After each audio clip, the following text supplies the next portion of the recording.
ní ìṣẹ́jú àáyá ní ìròyìn. Ìròyìn ní ìṣẹ́jú àáyá. Ìkànnì jígí alára 24. Ó tún ti yà òwe jájọ gbọ́. Lóní ṣókí la mú àwọn ìròyìn yìí wá. Ìròyìn ní ìṣẹ́jú àáyá. Ẹ kú dédé àsìkò yìí o, ìròyìn ní ìṣẹ́jú àáyá la mú wá sétí ìgbọ̀nyìn láti ìkànnì jígí alára. Orúkọ tèmi ni Agnes Olúwatósìn. Àṣẹ́yìn ti Ìṣẹ́yìn ọba Ṣẹ̀fíù Adéyẹrí kẹta lọ́jọ́ ajé pé Wàsíù Àyìndé Marshal tí wọ́n pè ní Pam1 àti olórí onílù rẹ̀ Àyànkúnlé Àyànlọ́wọ̀ láti yanjú aáwọ̀ tó wà láàrin wọn kí wọ́n sì gba àlàáfíà láàyè. Iléeṣẹ́ ọlọ́pàá ìpínlẹ̀ Borno ti ṣe àfihàn àwọn afurasí 8 tí wọ́n mú fún ẹ̀sùn pé wọ́n pa dókítà Abdul Kadir Kamal tí í ṣe olùkọ́ fásitì Maiduguri. Àwọn agbébọn ti jí àìmọye àwọn akẹ́kọ̀ọ́ tí wọ́n rìnrìn àjò ní ọ̀nà ìlà oòrùn sí ìwọ̀ oòrùn agbègbè Ugeli ní ìpínlẹ̀ Delta. Ibugbamu kan ṣẹlẹ̀ ní ibùdó àwọn ológun ní Ikeja ní ìpínlẹ̀ Èkó.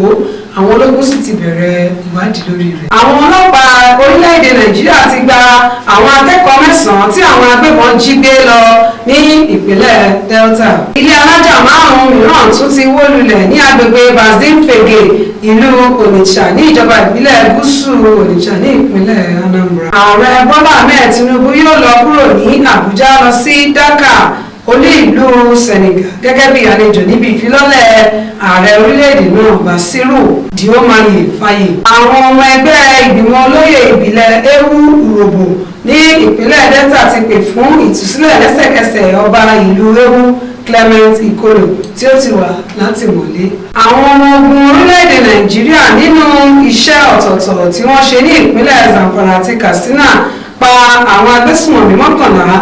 Wọ́n gba aṣọ ológun padà àti àwọn ohun ìjà wọn. Gómìnà ìpínlẹ̀ Sokoto ti koro ojú sí ìròyìn tó jáde láti ilé-iṣẹ́ tó mójútó ọ̀rọ̀ gbèsè ní orílẹ̀-èdè Nàìjíríà.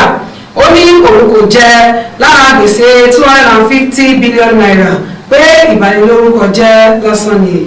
Mo fẹ́ mọ̀ bóyá nǹkan ọkùnrin mi ń ṣiṣẹ́ dáadáa ni mo ṣe bá ọmọ ọdún 13 lò pọ̀.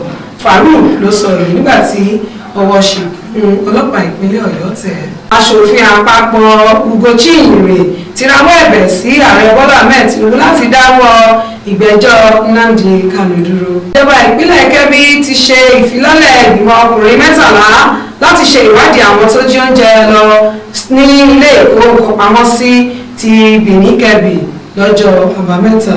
Igbákejì agbẹnusọ ilé ìgbìmọ̀ aṣojú Benjamin Kalu ti sọ pé à ń gbèrò àti lo ọ̀nà òṣèlú láti gba Nnamdi Kanu sílẹ̀ kí àlàáfíà lè jọba. Ọ̀jọ̀gbọ́n onímọ̀ ìṣègùn kan Bọ́lájí Sàwàkọ́ ti rọ àwọn mùsùlùmí òdodo pé kí wọ́n jẹ́ kí ìlera wọn ṣe iyebíye lójú wọn nítorí àwẹ̀ àgbàjù lè fa ìpèníjà fún kíndìnrín.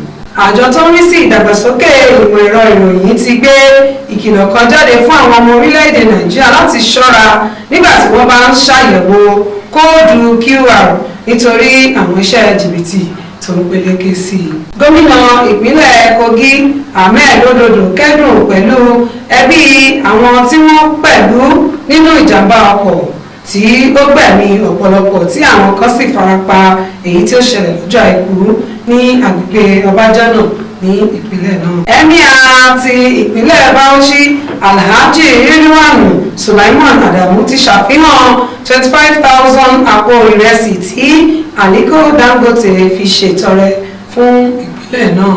Ìròyìn fún ìṣẹ́jú àáyá tòní òní jù báyìí lọ. Lẹ́ẹ̀kan sórúkọ tèmi Agnes Olúwatósìn.